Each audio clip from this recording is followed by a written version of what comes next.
Bangsa PMMD 1074 Sejarah Perkembangan Bahasa Melayu serta rakan-rakan sekalian saya sekalian.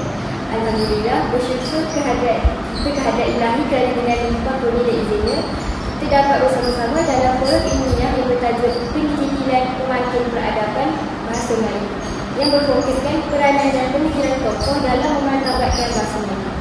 Baiklah para hadirin dan hadirat sekalian, forum pada hari ini bertujuan untuk membincangkan sumbangan besar seorang tokoh bahasa Melayu unggul yang saya yakin hampir dikenali oleh semua orang, iaitu Profesor Dato' Dr. Awang Sadian. Seorang yang telah banyak berjuang dalam memperkukuh martabat bahasa kita sebagai bahasa ilmu, bahasa kebangsaan dan juga bahasa peradaban. Jadi seiring dengan kemajuan dunia digital pada masa ini, bahasa Melayu turut berdepan berbagai cabaran. Namun tokoh seperti Profesor Awang Sadian ini masih melihat kemungkinan bukan sebagai ancaman, tetapi peluang untuk memperluas pengaruh bahasa Melayu ke seluruh dunia. Jadi sebelum kita mendalami topik perbincangan pada hari ini, izinkan saya memperkenalkan diri saya terlebih dahulu bersama dua orang paling hebat yang telah hadir. Saya Nur Aina binti Jamaluddin selaku moderator bagi forum kita pada hari ini. Di sebelah saya adalah panel pertama kita iaitu Saudara Nur Azhar Syarah binti Ismail, dan seterusnya panel kedua kita iaitu Saudara Bari Mahani binti Matani. Baiklah, tanpa minta masa, mari kita mulakan dengan soalan pertama.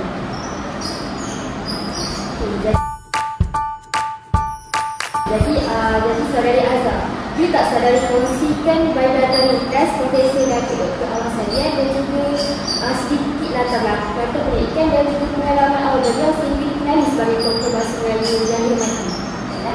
Terima kasih kepada moderator kita. Profesor Dato' Dr. Awang Sadian merupakan seorang tokoh bahasa Melayu yang sangat dihormati. Beliau dilahirkan pada tahun 1953 di Pontianak dan merupakan sarjana, penulis serta pejuang bahasa yang aktif sejak muda. Jadi dari segi pendidikan, dia menamatkan pengajian di Universiti Kebahasaan Malaysia dalam bidang isbat dan bidang pendidikan sebelum menyambung sarjana dan doktorat di Universiti Malaya dalam bidang linguistik dan bahasa Melayu. Jadi pendidikan inilah yang membentuk asas kepakarannya dalam perancangan bahasa Melayu dan pengajian Melayu. Pengalaman beliau juga bermula sebagai seorang guru, kemudian bersyarah dan seterusnya terlibat dengan banyak pendidikan seperti tulisan ilmiah. Jadi hasil daripada pendidikan itu, dia diberi kepercayaan memegang berbagai jawatan penting seperti Dewan Bahasa, Karpet, Penyandak Universiti Akbar Universiti, dan juga pernah mewakili Malaysia sebagai penyandang fungsi pengajian Melayu Student.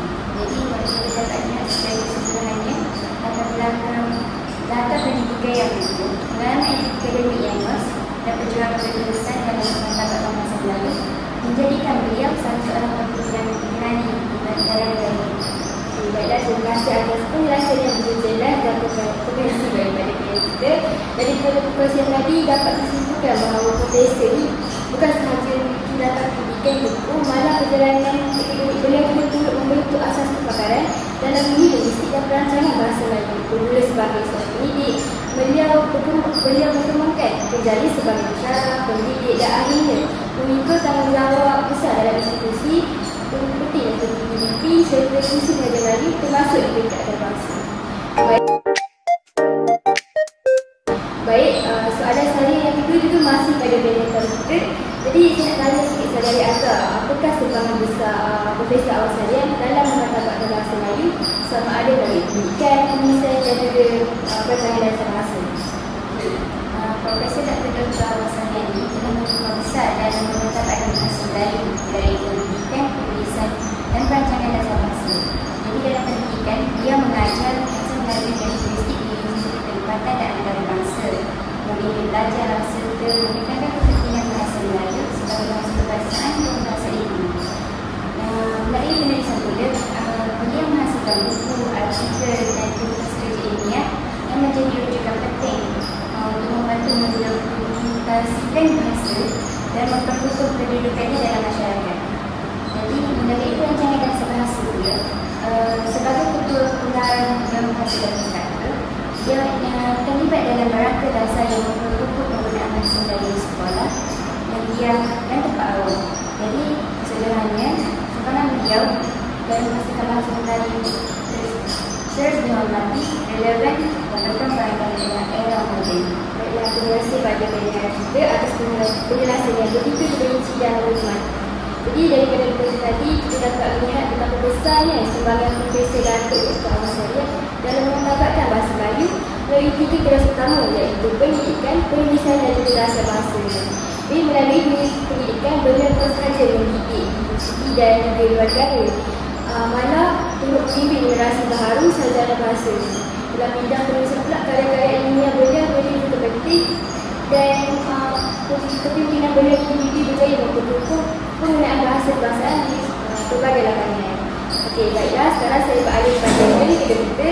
Jadi, saudara Terbani, berdasarkan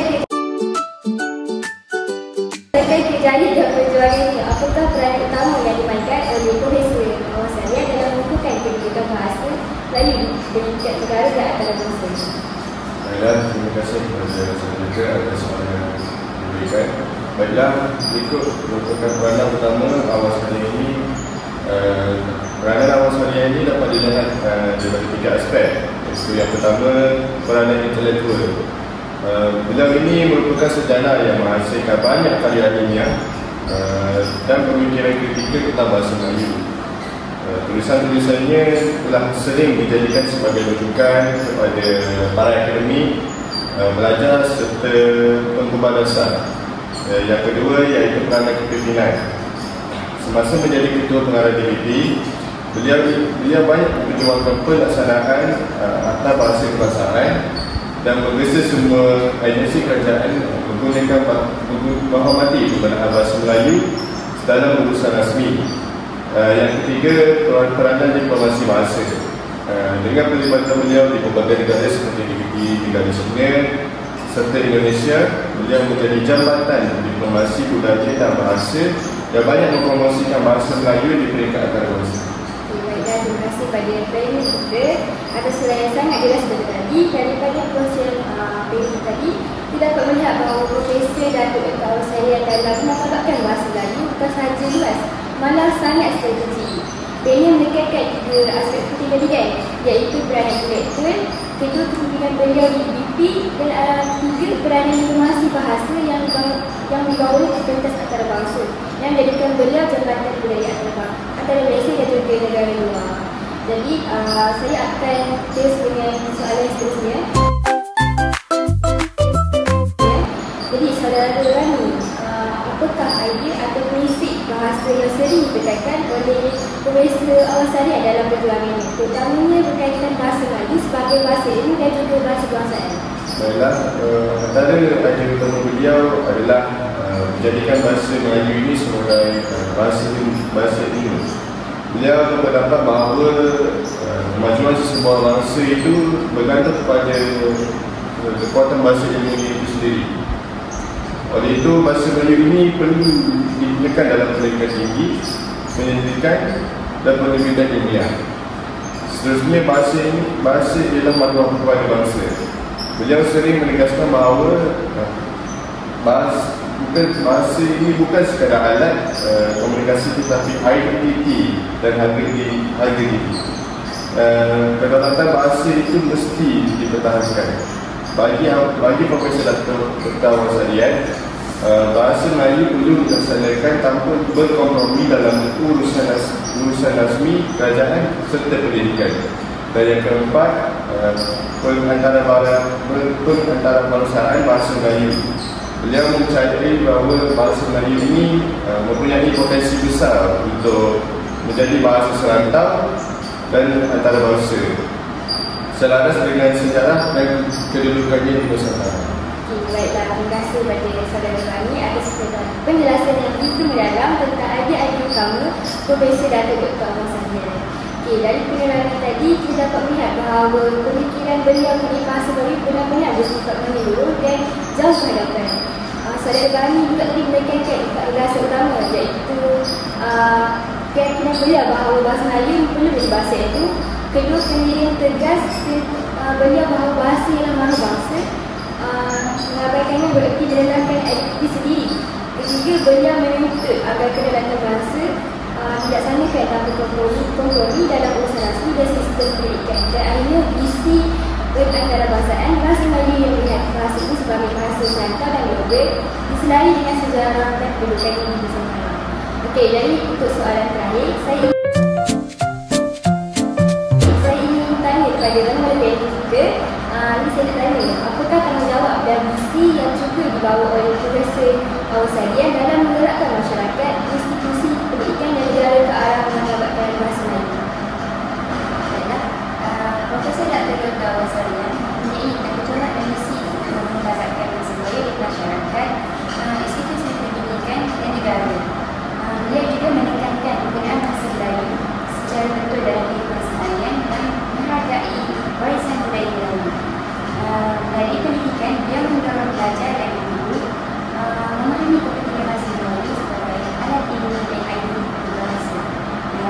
Di peringkat negara juga, dari ideologi bahasa dan perspektif serta kerjasama antarabangsa, beliau memastikan bahasa Melayu terus dihormati, relevan dan berkembang sebagai bahasa rasmi dan sebagai bahasa ilmiah. Baiklah, tanggungjawab pertama bagi Profesor Dr. Awasarian ini ialah memastikan bahasa Melayu itu digunakan secara menyeluruh sebagai bahasa kebahasaan. Beliau sering mengatakan bahawa institusi pendidikan, sektor kerajaan dan seluruh masyarakat perlu bergerak seiring dalam memelihara dan mempertutup bahasa kita. Visi beliau pula adalah melihat bahasa Melayu ini menjadi bahasa ilmu, bahasa perpaduan serta bahasa yang berbentuk jati di rakyat Malaysia. Beliau mahu melahirkan masyarakat yang celik bahasa, memahami sejarahnya dan bangga menggunakannya tanpa tunduk kepada desakan globalisasi. Pada pandangan beliau, untuk mempertabatkan bahasa bukan hanya tugas Dewan Bahasa dan Pustaka sahaja, tetapi amanah nasional yang perlu dipikul oleh seluruh rakyat Malaysia. Baiklah, terima kasih pada panel kita ada seraya yang begitu menyeluruh mengenai tanggungjawab dan juga misi Profesor Dr. Awasarian. Daripada perkongsian tadi, para hadirin sekalian, jelas bahawa perjuangan beliau untuk bukan sekadar tugas akademik, tetapi satu amanah besar terhadap bahasa kebahasaan. Beliau menekankan bahawa beliau peranan memastikan bahasa Melayu digunakan dengan betul dalam kehidupan seharian, dihormati dalam institusi pendidikan serta dipupuk dalam sektor kerajaan dan masyarakat. Kita juga dapat melihat bahawa misi beliau cukup besar dan jauh ke depan, iaitu untuk melahirkan masyarakat yang celik bahasa, memahami sejarahnya dan bangga menggunakan bahasa Melayu sebagai bahasa ilmu, bahasa perpaduan dan juga lambang jati diri bangsa. Dengan itu, berakhirlah forum kita pada hari ini. Saya Aina sebagai moderator mengucapkan jutaan terima kasih kepada kedua-dua panel kita dan juga semua hadirin. Sekian, terima kasih.